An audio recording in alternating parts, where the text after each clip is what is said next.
शिंदेंच्या शिवसेनेचे आमदार आमशा पाडवी आपल्यासोबत आहेत. आपण त्यांना विचारणार आहोत. अधिवेशनच्या मुद्द्यांवर प्रत्येक वेळी तुम्ही बघताय आक्रमक होताय. आता लक्षवेधी तुम्ही अनेक मांडण्याचा प्रयत्न, असं समजतं की लक्षवेधी तुम्हाला मांडून दिली जात नाही, हे खरं आहे का? नाही, आम्ही 7 लक्षवेधी टाकली पण आमच्या एकही लागली नाही. आणि काही लोकांच्या रोज लक्षवेधी लागतात, तर ते कसं लागतं काय मला कळत नाही.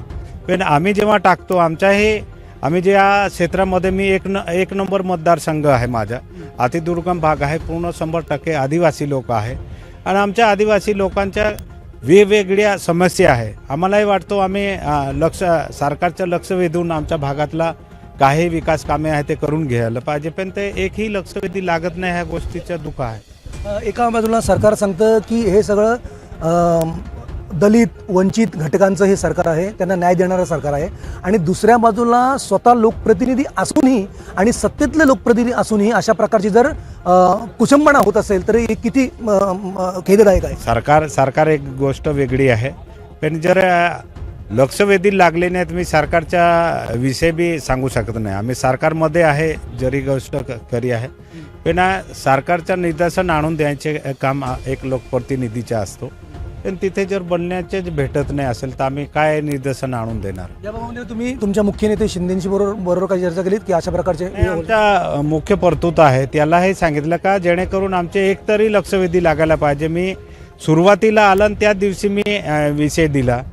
मी 2-3 वेळा अध्यक्षांना भेटलो पण आम्हाला काय बोलण्याची संधी म्हणजे लक्षवेधी लागले. मुद्दे असे आहेत प्रामुख्याने तुमच्या मतदारसंघामध्ये की जे आता लक्षवेधीच्या माध्यमातून सरकारच्या निदर्शनामध्ये यायला पाहिजे होते आणि त्यावर तोडगा निघाला पाहिजे. साहेब, मी तुम्हाला स्पष्ट सांगतो आहे, माझ्या मतदारसंघामध्ये मी ज्या भागात राहतो ते अतिदुर्गम भाग आहे. 1 नंबर मतदारसंघ जरी असेल पण आमच्याकडे अजूनही 60% रस्ते. ज्या मतदारसंघामध्ये राहतो मी त्या मतदारसंघात 422 पाडे असे आहे, त्याला अजूनही लेट नाही, पाणी नाही. असे आमचे वेगवेगळे कुपोषण असेल, आरोग्य आहे, असे विषय असताना आम्ही टाकले असताना ते विषय लागले नाही. हा गंभीर मुद्दे तुम्ही मांडता या ठिकाणी मांडता झाले नाही ना. लक्षवेधी मांडलं संधी भेटली नाही. काय असं होतंय की अनेकांच्या लक्षवेधी तुम्ही सांगता त्याप्रमाणे लागले जातात आणि तुम्ही सत्ताधारी पक्षाचे आमदार असूनही तुमच्या लक्षवेधी लागले जात नाहीयेत. हे नक्की लॉजिक काही समजलं नाही. हे प्रकार काय ते तर मी सांगू शकत नाही का लागलं नाही. कारण मी एक आदिवासी आमदार आहे म्हणून का नवीन आहे म्हणून काय दुर्लक्ष झालं ते मी नाही सांगणार. अनेकांचं ज्यांच्या लक्षवेधी वारंवार तुम्ही सांगताय की दिवसभरातून अनेकांच्या लक्षवेध्या दोन काढा ना. या 5-6 दिवसाच्या तुम्ही लक्षवेधीवर कोण कोण बोलले जरा काढा. एक व्यक्ती जर 10 वेळा 12 असं बोललो तुमच्या निदर्शनामध्ये? नाही आहे ना, सगळे पार्टीचे आहे लोक बोलता, मग ते तुम्ही पाहू शकता. पण आम्हाला संधी दिली नाही, हा गोष्ट दुःख आहे. ही कुचंबणा म्हणावी का एखाद्या समाजाच्या संदर्भामधली? नाही कुचंबरण नाही हे सांगता येणार नाही का असं होतं. पण आमच्या हे जे आहे कामाला लक्षवेधी आमची लावली गेली नाही, हा दुःख आहे. अनेक वेळेला तुम्ही या बाबतीमध्ये विधानसभा अध्यक्षांना निदर्शनामध्ये आणून दिलं? हो, आणून दिलं पण त्याने लावली नाही ना. त्यांचं काय म्हणणं होतं? नाही, लावतो, कमी वेळ आहे पण लावली नाही. दुःख आहे ना. विषय मांडायला पाहिजे ना. लोकप्रतिनिधीच्या लोकांनी तुम्हाला निवडून दिल्याच्या नंतर त्या लोकांवर अन्याय होते असं म्हणावं लागेल.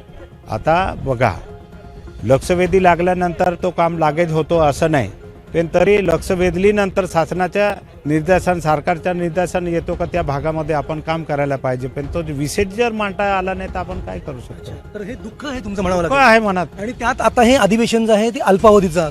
आता अधिवेशन तर काय 6-7 दिवसाचा होता, आता संपला, उद्या संपून जाईल. मिळण्याची अपेक्षा पूर्णपणे दुसरं ते तर नाही जाय.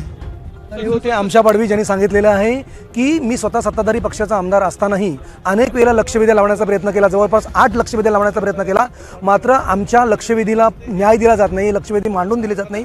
मात्र अनेकांच्या लक्षवेधी आहेत त्या रोज ज्या आहेत त्या लक्षवेधी लावल्या जातात.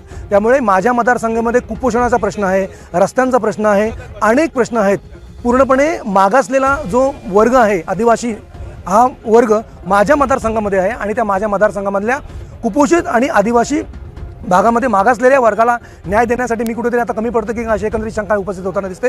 मात्र अध्यक्ष आणि आमच्या नेत्यांच्या निदर्शनामध्ये आणून दिल्याच्या नंतरही लक्षवेधी लावल्या जात नाही. त्यामुळे हा अन्यायच म्हणावा लागेल. तेव्हा या अल्पावधीत होणाऱ्या अधिवेशनामध्ये सत्ताधाऱ्यांच्या जर लक्षवेधी लागल्या जात नसतील तर एका आमदारावर होणारा जो अन्याय आहे तो आपण पाहतच असाल. त्यामुळे ही जी व्यथा आहे ती शिवसेना शिंदेंचे आमदार जे आहेत आमशा पाडवी यांनी व्यक्त केलेली आहे. व्हिडिओ जर्नलिस्ट अल्पेश मोरेसह प्रमोद पाटील, LS मराठी, नागपूर.